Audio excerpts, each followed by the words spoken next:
Advanced courses తో పాటు first year నుండే campus recruitment training leading companies లో 13,000 plus placements with 13.5 lakhs highest package.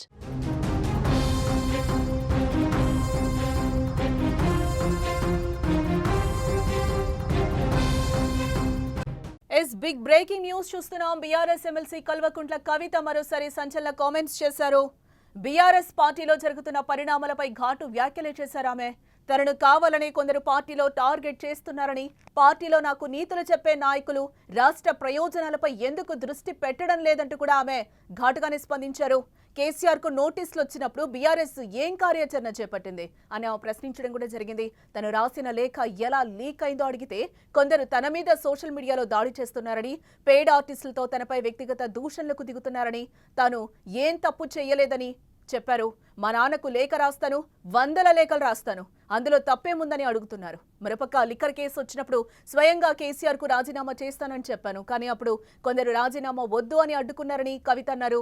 Leak వీరులపై చూపిస్తున్న ప్రతాపాన్ని రేవంత్ రెడ్డి మీద చూపించలేరా అంటూ ప్రశ్నించారు ఆమె.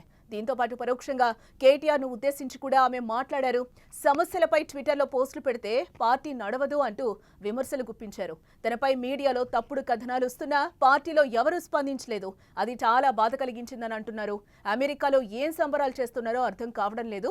కేసీఆర్ కు నోటీసులు ఇచ్చినా ఇటువంటి పరిస్థితుల్లో అమెరికాలో సంబరాలు అవసరమా అని ఆమె నిలదీయడం జరిగింది. ఇటు మరోపక్క గతంలో జరిగిన కొన్ని కీలక పరిణామాలను కూడా కవిత ప్రస్తావించడం జరిగింది. తాను ఎంపీగా పోటీ చేసిన సమయంలో పార్టీలోనే కొందరు కుట్రపూరితంగా తనను ఓడించారని సంచలన ఆరోపణలు చేశారు. కేసీఆర్ నాయకత్వంపై తనకు పూర్తి నమ్మకం ఉందని కవిత స్పష్టం చేశారు. కేసీఆర్ మాత్రమే తనకు పార్టీ నాయకుడని, పార్టీలో మరో నాయకుడంటే సహించేది లేదని అన్నారు. బీఆర్ఎస్ ను బీజేపీలో కలపాలని కొంతమంది చూస్తున్నారని కూడా కవిత ఆరోపించడం జరిగింది. బీజేపీలో విలీనం చెయ్యొద్దని తాను జైల్లో ఉన్నప్పుడే చెప్పానని ఆమె తెలిపారు. తన లేఖను ఎవరు బయట పెట్టారో చెప్పమంటే తనపై దాడి చేస్తున్నారని కూడా ఈ సందర్భంగా కవిత ఆగ్రహం వ్యక్తం చేశారు. ఇదే అంశానికి సంబంధించి విశ్లేషిద్దాం. ఈ అంశం మీద మాట్లాడడానికి మనతో పాటు మా న్యూస్ ఎడిటర్ తిరుమల్ లైవ్ లో సిద్ధంగా ఉన్నారు, మాట్లాడదాం. తిరుమల్, ఎమ్మెల్సీ కవిత మరోసారి సంచలన వ్యాఖ్యలు చేశారు. కేటీఆర్ టార్గెట్ గాని ఈ వ్యాఖ్యలు చేశారని మనం చూడొచ్చు అంటారా? ఏంటి దీనికి సంబంధించి? స్పష్టంగా కేటీఆర్కి వ్యతిరేకంగా ఈ వ్యాఖ్యలు చేశారని ఒప్పుకోవాల్సిందే. ఎందుకంటే కేటీఆర్ కంటే ముఖ్యంగా బీఆర్ఎస్ పార్టీ పైన పెద్ద బండరాయి వేసింది కవిత. ఏంటంటే చాలా స్పష్టంగా బీజేపీలో బీఆర్ఎస్ని విలీనం చేయడానికి ప్రయత్నం జరిగింది అని. గతంలో చాలాసార్లు బీఆర్ఎస్ త్వరలో బీజేపీలో కలవబోతుంది, లేకపోతే బీజేపీకి బీఆర్ఎస్ బీ టీమ్గా పనిచేస్తుంది. ఎలక్షన్స్కి ముందుగా ఇటువంటి చర్చ చాలా భారీ ఎత్తున జరిగింది. ఎన్నికలకు ముందు బీజేపీ ఏం చెప్తే, ఏ కండిషన్ చెప్తే ఆ కండిషన్స్కి బీఆర్ఎస్ తలొగ్గింది. అందుకనే కాళేశ్వరం లాంటి పెద్ద పెద్ద ప్రాజెక్టు పైన అనేక అవినీతి ఆరోపణలు వచ్చినప్పటికీ కూడా బీజేపీ పట్టించుకోలేదు. ఇటువంటి ఆరోపణలు అనేకం వచ్చాయి. ఈ అన్నింటికీ ఇప్పుడు నిజం చేస్తూ కవిత చేసిన వ్యాఖ్యలు వీటన్నింటినీ నిజం చేసినట్టయింది. ఎందుకంటే బీజేపీకి లొంగిపోయి బీఆర్ఎస్ పనిచేసింది అనే భావన వచ్చింది వాళ్ళ కవిత చేసిన వ్యాఖ్యలు. ఎందుకంటే చాలా స్పష్టంగా ఆమె చెప్పారు, నేను జైల్లో ఉన్నప్పుడు, కవిత జైల్లో ఉన్నప్పుడు బీఆర్ఎస్ని బీజేపీలో విలీనం చేయడానికి ప్రతిపాదన వచ్చింది. నా దగ్గరకు వచ్చినప్పుడు నేను ఆ ప్రతిపాదన వ్యతిరేకించాను. బీఆర్ఎస్గానే ఉంటూ, ఒంటరిగానే ఉంటూ పోరాటం చేద్దామని చెప్పాను అని చాలా స్పష్టంగా కవిత చెప్పారు. అంటే ఒక విషయం ఇక్కడ చాలా స్పష్టంగా అర్థమైంది. అప్పట్లో చాలా రకరకాల ఆరోపణలు వచ్చాయి. కవితని జైల్లో పెట్టడం వెనుక బీజేపీ పాత్ర ఉందని, లేకపోతే లిక్కర్ స్కామ్ విషయంలో కావాలని బీఆర్ఎస్ని టార్గెట్ చేశారని, ఈ బీఆర్ఎస్ని విలీనం చేస్తేనే కవితకు బెయిల్ ఇప్పిస్తామని రకరకాల ఊహాగానాలు వచ్చాయి. ఆ ఊహాగానాలన్నింటినీ ఇప్పుడు నిజం చేసినట్టయింది. ఆ ఊహాగానాల్ని నిజం చేసినట్టయింది కవిత వ్యాఖ్యలతో. దీంతో ఒక్కసారిగా నిజంగానే చెప్పాలి అంటే బీఆర్ఎస్ పైన ఒక పెద్ద బండరాయిని లేపి ఎత్తేసింది కవిత. ఇక్కడ చాలా విషయాలు మాట్లాడుతూ వచ్చింది కవిత. ఏదైతే లెటర్ ఉందో, కేసీఆర్కి తను రాసిన లేఖ లీక్ అయింది, ఎలా లీక్ అయింది అనే ప్రశ్నకి ఇంతవరకు తనకు సమాధానం రాలేదు అని చెప్పేసి కవిత ఇవాళ చిట్చాట్లో కూడా చాలా స్పష్టంగా చెప్పింది. లేఖను లీక్ చేసిన లీక్ వీరు లెవెల్లో బయట పెట్టాలని చెప్పేసి కవిత డిమాండ్ చేస్తుంది. నిజానికి బీఆర్ఎస్ శ్రేణులు కావచ్చు, బీఆర్ఎస్ నుంచి అందుతున్న కొంత సమాచారం కావచ్చు, చాలా స్పష్టంగా చెప్తున్నారు, లేఖను లీక్ చేయడం వెనుక కూడా కవిత పాత్రే ఉంది అని మేము అనుమానిస్తున్నామని బీఆర్ఎస్ చెప్తుంది. విచిత్రమైన విషయం ఏంటంటే ఇక్కడ లేఖని లీక్ చేసింది ఎవరు అనేది ఇప్పుడు అతిపెద్ద ప్రశ్నగా మారుతుంది. కేసీఆర్కి అనేక లేఖలు రాశాను, 100 లేఖలు రాశాను. కేసీఆర్కి రాసిన లేఖలు ఆయన చదువుతారు, చదివిన తర్వాత వాటిని చించేస్తారని చెప్పేసి కవిత చెప్తూ వస్తుంది. కానీ ఇక్కడ కవిత ఈసారి ప్రశ్నిస్తుంది అంటే కేసీఆర్ లేఖను చింపలేదు, ఆ లేఖ బయటకు వచ్చింది అనేది కవిత ఆరోపణ. కానీ బీఆర్ఎస్ ఏం చెప్తుంది, అసలు లేఖ అనేది బయటకు వచ్చింది బీఆర్ఎస్ నుంచి కాదు అని చెప్తుంది. దీంతో లేఖ పైన కూడా ఒక వివాదం కొనసాగుతుందని చెప్పాలి. ఇకపోతే రెండో అతిపెద్ద ఆరోపణ ఏంటంటే పార్టీ పైన ఇక్కడ ఎంపీగా తాను పోటీ చేసినప్పుడు సొంత పార్టీ నేతలే తనను ఓడించారు అని. ఎవరు ఓడిస్తారు? సాధారణంగా ఎలక్షన్స్కు ముందు కేటీఆర్ పార్టీకి వర్కింగ్ ప్రెసిడెంట్గా ఉన్నారు. ఇవాళ కవిత కూడా చాలా స్పష్టంగా చెప్పింది, నేను ఎవరి నాయకత్వంలో పనిచేయను, కేవలం కేసీఆర్ నాయకత్వంలో పనిచేస్తాను, కేసీఆరే నా నాయకుడు అని చెప్పింది. అంటే కేటీఆర్ వర్కింగ్ ప్రెసిడెంట్గా ఉన్నా, లేకపోతే రేపు పొద్దున పార్టీ అధ్యక్ష బాధ్యతలు పూర్తి స్థాయిలో అప్పగించినా నేను కేటీఆర్ పరిధిలో పనిచేయడానికి సిద్ధంగా లేను అంటే తాను పూర్తి స్థాయిలో కవిత కేటీఆర్ని వ్యతిరేకిస్తుంది అనేది ఇక్కడ చాలా స్పష్టంగా అర్థమవుతుంది. అంటే నేను మాట్లాడితే కేసీఆర్తోనే మాట్లాడతాను, కేటీఆర్తో మాట్లాడాల్సిన అవసరం లేదని చాలా స్పష్టంగా కేటీఆర్కి నాకు మధ్య వివాదం ఉంది, కేటీఆర్కి అధ్యక్ష బాధ్యతలు కానీ పార్టీ బాధ్యతలు కానీ అప్పచెప్పడం నాకు ఇష్టం లేదు అని చాలా స్పష్టంగా కవిత తన విమర్శల్లో ఇలా చాలా స్పష్టంగా చెప్పింది. మూడో విషయం వచ్చేస్తే నన్ను పార్టీ నుంచి బయటకు పంపేస్తారా అంటే గత 2-3 రోజులుగా కవిత చుట్టూ చాలా అనేక వార్తలు తెరపైకి వస్తున్నాయి. ఫస్ట్ కేసీఆర్ దిగొచ్చారని, ఆమెతో రాయబారం నేర్పారని ఇద్దరు కీలక నాయకులు దివాకర్ రావు అట్లాగే గండ్ర మోహన్ రావుని పంపించి బుజ్జగింపు చర్యలు చేపట్టారని ఒక చర్చ జరిగింది. దాని పేపర్లో ఆ వార్త వచ్చింది. ప్రధానంగా ఒక పత్రిక ఈ వార్త కవితకు సంబంధించిన వార్తని కంటిన్యూగా బ్యానర్ వేస్తుంది. కవిత కూడా ఆ వార్తని తన ట్విట్టర్లో ఫేక్ న్యూస్ అని, తప్పుడు న్యూస్ అని, ఇది జర్నలిజమా శాడిజమా అంటూ కొన్ని విమర్శలు చేస్తూ ట్వీట్ కూడా చేస్తున్నారు కవిత. అయితే ఈ వార్తల్ని నేనే ఖండిస్తున్నాను. పార్టీలో మీ కార్యకర్త పైన, మీ పార్టీకి సంబంధించిన ఎమ్మెల్సీ పైన ఇంత ఘాటైన విమర్శలు వస్తున్నప్పుడు పార్టీ నుంచి ఒక్క నాయకుడు కూడా ఎందుకు స్పందించట్లేదు అని ప్రశ్నిస్తుంది కవిత. అంటే కేటీఆర్ కానీ లేకపోతే ఇప్పుడు వర్కింగ్ ప్రెసిడెంట్ కేటీఆర్ ఉన్నారు, ఆయన దీనిపైన స్పందించాల్సిన అవసరం ఉంది అనేది చాలా స్పష్టంగా చెప్తున్నారు కవిత. ఇదంటే చూస్తుంటే ఇవాళ చాలా స్పష్టంగా చెప్తున్నారు, నిన్ననేమో కాంగ్రెస్తో రాయబారాన్ని నేర్పింది కవిత, పార్టీలో చేయడానికి తను సిద్ధంగా ఉంది. అధిష్టానం ఓకే అన్నప్పటికీ, ఢిల్లీలో ఉన్న అధిష్టానంతో టచ్లో ఉంది, అధిష్టానం ఓకే అన్నప్పటికీ రాష్ట్ర స్థాయి నాయకత్వం కవితను వ్యతిరేకించారు, అందుకోసమని కాస్త పెండింగ్లో ఉంది, అధిష్టానం మాత్రం సుముఖంగా ఉందని నిన్నటి అప్డేట్ ఉంటే ఇవాళ ఏకంగా 6 ఎమ్మెల్యేలను తీసుకొస్తాను, నాకు మంత్రి పదవి ఇస్తారని కాంగ్రెస్ పార్టీకి కవిత ఆఫర్ ఇచ్చిందని ఇంకొక వార్త వచ్చింది. ఇవన్నీ చూస్తుంటే ఈ వార్తలపైన గతంలో బీఆర్ఎస్ బీజేపీలో విలీనమవుతుందని పత్రికలు కానీ కొన్ని డిజిటల్ మీడియా సంస్థలు ఛానల్స్ కానీ కొన్ని ఎనాలిసిస్ కొంత వార్తల్ని బయటికి తీసుకొచ్చినప్పటికీ ఆ సమయంలో పూర్తి స్థాయిలో పార్టీ అడ్డుపడింది, ఖండించింది. కానీ ఇప్పుడు కవిత పైన ఇటువంటి ఆరోపణలు వచ్చినప్పుడు పార్టీ స్పందించట్లేదు ఎందుకు అనేది కవిత చేస్తున్న ప్రధానమైన ఆరోపణ. అంటే కావాలని నన్ను పార్టీకి దూరం చేస్తున్నారు, కుటుంబం నుంచి నన్ను దూరం చేస్తున్నారు, పార్టీలో నన్ను తొక్కి పడేస్తున్నారని చాలా స్పష్టంగా చెప్తున్నారు కవిత. తొక్కేది ఎవరో కాదు, ఖచ్చితంగా కేటీఆర్ తొక్కుతున్నాడు అనే విషయాన్ని కూడా అర్థమయ్యేటట్టు చెప్తున్నారు ఆమె. ఎందుకంటే నేను ఎవరి నాయకత్వంలో పనిచేయను, కేవలం కేసీఆర్ నాయకత్వంలో పనిచేస్తానని చెప్పడం వెనక అర్థం ఏంటి? కేటీఆర్ నన్ను అణచివేసేందుకు ప్రయత్నిస్తానని చెప్పి, అందుకనే పెయిడ్ ఆర్టిస్టులను పెట్టి నా పైన అంటే లేక ఎవరు లీక్ చేశారు బయట పెట్టండి రా నాయన అంటే పెయిడ్ ఆర్టిస్టులతో డిజిటల్ మీడియా ఛానల్స్తో సొంత యూట్యూబ్ ఛానల్స్తో నా పైన దాడులు చేయిస్తున్నారు, ఇది ఉద్దేశపూర్వకంగా కేటీఆర్ అండ్ టీం చేయిస్తున్నారని ప్రజలకు అర్థమయ్యేటట్టు ఆమె ఇవాళ తన భావనను వ్యక్తం చేశారు. ఇంకో పాయింట్కి వచ్చేస్తే చాలా స్పష్టంగా కేసీఆర్కి నోటీసులు ఇస్తే మీరు ఏం చేస్తున్నారు, అమెరికాలో పోయి పండగ చేసుకుంటున్నారా అని చాలా స్పష్టంగా విమర్శిస్తున్నారు కవిత. అమెరికాలో ఇప్పుడు డలాస్లో బీఆర్ఎస్ రజతోత్సవ ఉత్సవాలు జరుగుతున్నాయి, దీనికి కేటీఆర్ అటెండ్ అవుతున్నారు. జూన్ 1వ తారీఖు నాడు ఈ ఉత్సవాలు జరుగుతున్నాయి డలాస్కి కేటీఆర్ బయలుదేరి వెళ్తున్నారు. కానీ కేసీఆర్కి ప్రభుత్వం నోటీసులు ఇచ్చింది, కాళేశ్వరం కమిషన్ నోటీసులు ఇచ్చింది. జూన్ 5వ తేదీన కేసీఆర్ ఖచ్చితంగా ఈ విచారణకు హాజరు కావాల్సి ఉంటుంది. కేసీఆర్తో పాటు హరీష్ రావుకి ఇచ్చారు, అట్లాగే ఈటల రాజేందర్ ఆ సమయంలో ఉన్న తెలంగాణ ఆర్థిక శాఖ మంత్రిగా ఉన్నారు, ఈటల రాజేందర్ కూడా నోటీస్ ఇచ్చారు. అయితే కేసీఆర్ ఈ విచారణకు హాజరు కావాలని నిర్ణయించుకున్నారు, ఆల్రెడీ ప్రకటన కూడా బయటకు వచ్చింది దాదాపు. ఎందుకంటే విచారణకు హాజరవుతాను, ఏం జరగలేదు, హాజరవడం వల్ల ఒక భావన ప్రజల్లోకి ఒక పాజిటివ్ ఒపీనియన్ తీసుకెళ్ళొచ్చు పార్టీ తరఫునని కేసీఆర్ నిర్ణయించుకున్నారు. అయితే కేసీఆర్కే నోటీసులు ఇస్తే మీరు నోరు మూసుకొని కూర్చుంటారా?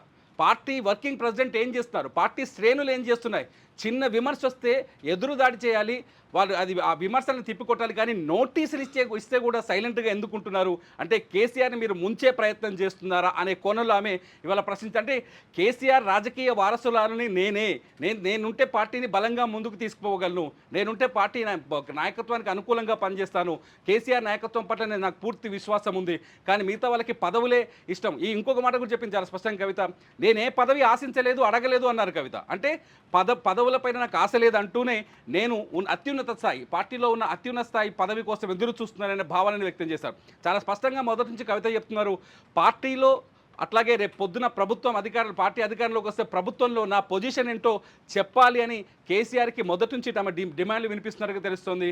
కవిత పార్టీలో సముచిత స్థానం కావాలని కోరుతున్నట్టుగా తెలుస్తుంది. అందుకనే పార్టీకి సంబంధం లేకుండా ఇవాళ ఇంకో మాట కూడా చెప్పారు.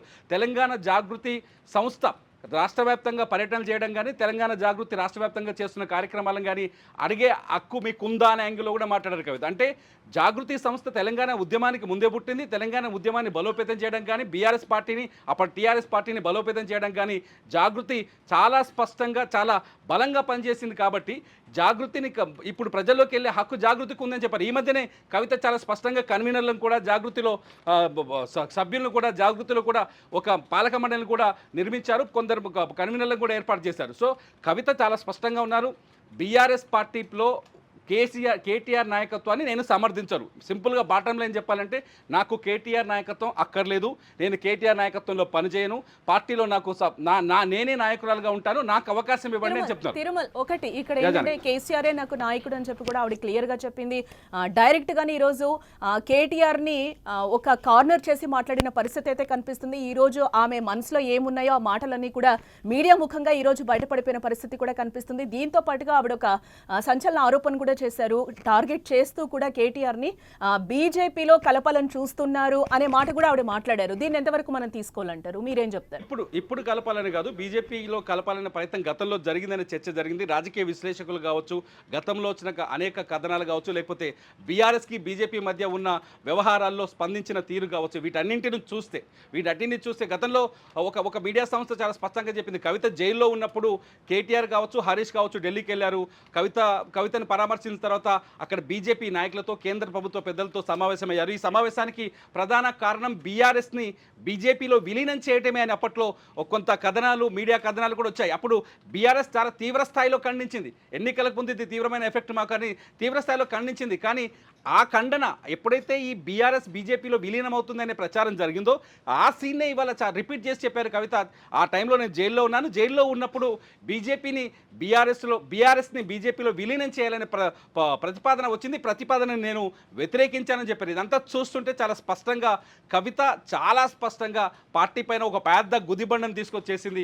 ఈ గుదిబండ నుంచి ఇప్పుడు కోలుకోవాల్సిన అవసరం అయితే బీఆర్ఎస్కి ఉంది. ఇప్పటిదాకా బీఆర్ఎస్ చాలా స్పష్టంగా మౌనంగా ఉంది. కేసీఆర్ కూడా ఇంతవరకు స్పందించలేదు కవిత వ్యాఖ్యలపైన. ఒకవేళ కేటీఆర్ స్పందించినా కూడా చాలా తెలివిగా స్పందించారు. కేటీఆర్ కూడా ఏమన్నారంటే పార్టీలో ఏమైనా విషయాలు ఉంటే అంతర్గతంగా చర్చించుకోవాలి తప్ప ప్రజల్లోకి కానీ ఇలా బహిర్గతంగా మాట్లాడాల్సిన అవసరం లేదు అన్నారంటే కవితతో కేటీఆర్కి పూర్తిగా మాట్లాడుకుంటున్న సందర్భాలు కూడా లేవని, కనీసం ఫేస్ టు ఫేస్ కూడా ఒకరికొకరు చూసుకోవట్లేదు, ఫోన్లో కూడా మాట్లాడుకోవట్లేదు అనే విషయం అర్థమవుతోంది. చాలా స్పష్టంగా ఇద్దరి మధ్య ఒక పెద్ద గొయ్యి ఏర్పడింది. ఆ గొయ్యిని పూడ్చే పరిస్థితి ఇప్పుడు ఉందో లేదో తెలియదు, కానీ ఇద్దరి మధ్య పెద్ద గొయ్యి ఏర్పడింది అనే విషయం అర్థమవుతుంది. సో కవిత చాలా స్పష్టంగా కేటీఆర్తో మాట్లాడలేదు, కుటుంబానికి దూరంగా ఉంది. కవిత కేసీఆర్ని కలవడానికి అవకాశం దొరకట్లేదు. కవిత కేసీఆర్ని కలిసినా కేసీఆర్ కవితతో మాట్లాడతారా లేదని తెలియదు. ఫామ్ హౌస్లోకి కవితకి ఎంట్రీ లేదనే ప్రచారం జరిగింది. ఇవన్నీ చూస్తుంటే ఖచ్చితంగా కవిత ఏదో కఠినమైన నిర్ణయం తీసుకునే అవకాశాలు ఉన్నట్టుగా కనిపిస్తుంది. ఎందుకంటే పార్టీలో ఇంతవరకు కేసీఆర్ కవిత అంశంపై ఎవరూ మాట్లాడతలేరు, మౌనంగా ఉన్నారు. కానీ ఇప్పుడు సిచ్యువేషన్ కవిత ఇప్పుడు తాజాగా చేసిన ఆరోపణలు కావచ్చు, తాజాగా వేసిన ప్రశ్నలు కావచ్చు, ఈ ప్రశ్నలకి పార్టీ నుంచి సమాధానాలు చెప్పాల్సిన అవసరం అయితే ఏర్పడుతుంది. లేకపోతే ప్రతిపక్షాలకి చేతులకి అస్త్రాలు ఇచ్చినట్టు అవుతుంది. ప్రతిపక్షాలు ఇవాళ నుంచి బీఆర్ఎస్ని గట్టిగా టార్గెట్ చేసే అవకాశం ఉంటుంది. కవిత మీ పార్టీలోనే తిరుగుబాటు ఉందని ఖచ్చితంగా బీఆర్ఎస్ని ఇరకాటం పెట్టే అవకాశం ఉంది. ఇటు ప్రధాన పక్షం కూడా ఈ అవకాశం కోసం ఎదురు చూస్తున్నారు. ప్రభుత్వంలో ఉన్న అధికార పక్షం కూడా ఈ అవకాశం కోసం ఎదురు చూస్తుంది.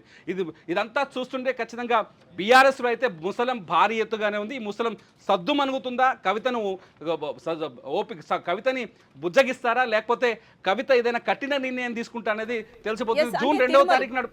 ఎస్, అంటే ఇంటర్నల్ కమ్యూనికేషన్స్ కోసం మాత్రమే నేను లెటర్ రాశాను, ఇప్పుడు కాదు, గతంలో కూడా లెటర్స్ రాస్తూనే వచ్చాను. ఈ రోజు మాత్రం ఎందుకు బయటకు వచ్చిందా? లీకు వీరులు ఎవరు? గ్రీకు వీరుల్లా నా మీద ఫైర్ అవుతున్నారు. మళ్ళీ తర్వాత కేసీఆర్ అందరూ కూడా దెయ్యాల్లాగా ఉన్నారు, పార్టీని కూల్చే ప్రయత్నాలు చేస్తున్నారని కూడా ఆమె స్ట్రైట్ ఫార్వర్డ్గా మాట్లాడిన పరిస్థితి కనిపిస్తుంది. మీరన్నట్టు ఈ రోజు ఈమె మాట్లాడిన సంచలన మాటలకి సంబంధించి పార్టీ సైడ్ నుంచి ఎవరైనా స్పందించే అవకాశాలు కనిపిస్తున్నాయని అని అంటారా?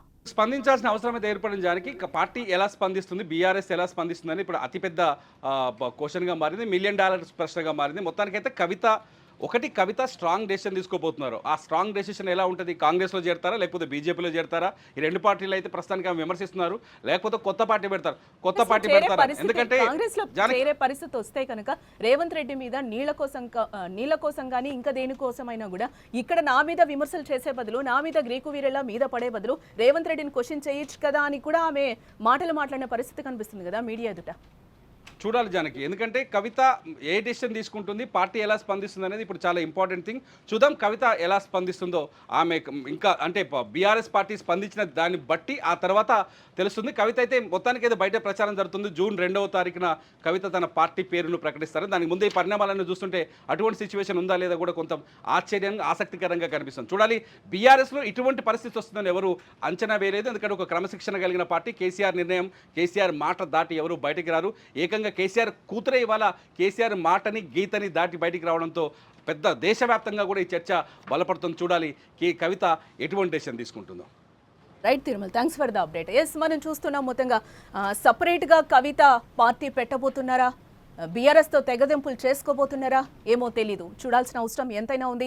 2వ తారీఖు అయితే జూన్ 2వ తారీఖున దీనికి సంబంధించి అయితే క్లారిటీ వచ్చే అవకాశాలు అయితే కనిపిస్తున్నాయి. ఈరోజు మీడియా ఎదుట ఆమె చేసిన కామెంట్స్ అయితే ఇప్పుడు ఆసక్తికరంగా మారాయని చెప్పుకోవచ్చు. డైరెక్ట్గా కేటీఆర్ని టార్గెట్ చేస్తూనే ఆమె కొన్ని సంచలన వ్యాఖ్యలు చేశారు. గ్రీకు వీరుల్లా నా మీద పడుతున్నారు, లీకు వీరులు ఎవరు అనేది నాకు చెప్పాలి. ఆమె ప్రధానంగా డిమాండ్ చేసేది కూడా ఒకటే అంశం, ఎవరు పార్టీ సైడ్ నుంచి ఆ లెటర్ ఏదైతే ఉందో కేసీఆర్కి రాసిన లెటర్ ఎవరు లీక్ చేశారో చెప్పాల్సిన అవసరం ఎంతైనా ఉంది. దీనికోసం నేను డిమాండ్ చేస్తున్నానని కూడా ఆమె ఈరోజు మీడియా ముఖంగా మాట్లాడిన పరిస్థితి కనిపిస్తుంది. నాకు కేసీఆర్ ఒక్కడే నాయకుడు, ఇక్కడ ఎవరు నాకు నాయకుడు కాదు అని కూడా ఆమె క్లియర్గా చెప్పడం జరిగింది. గతంలో కూడా నేను చాలా ఉత్తరాలు రాశాను, ఈ రోజే ఆ లెటర్ ఎందుకు బయటకు వచ్చిందని కూడా ఈరోజు ఆమె మాట్లాడుతున్న పరిస్థితి కనిపిస్తుంది. ఎస్, చూద్దాం. ఫ్యామిలీలో చాలా గొడవలు అయితే బయటకు వస్తున్న పరిస్థితి కనిపిస్తుంది. డైరెక్ట్గా కేటీఆర్ని టార్గెట్ చేసి ఆమె మాట్లాడిన పరిస్థితి కనిపిస్తుంది. మరిన్ని అప్డేట్స్ కోసం చూస్తూనే ఉండండి సుమన్ టీవీ.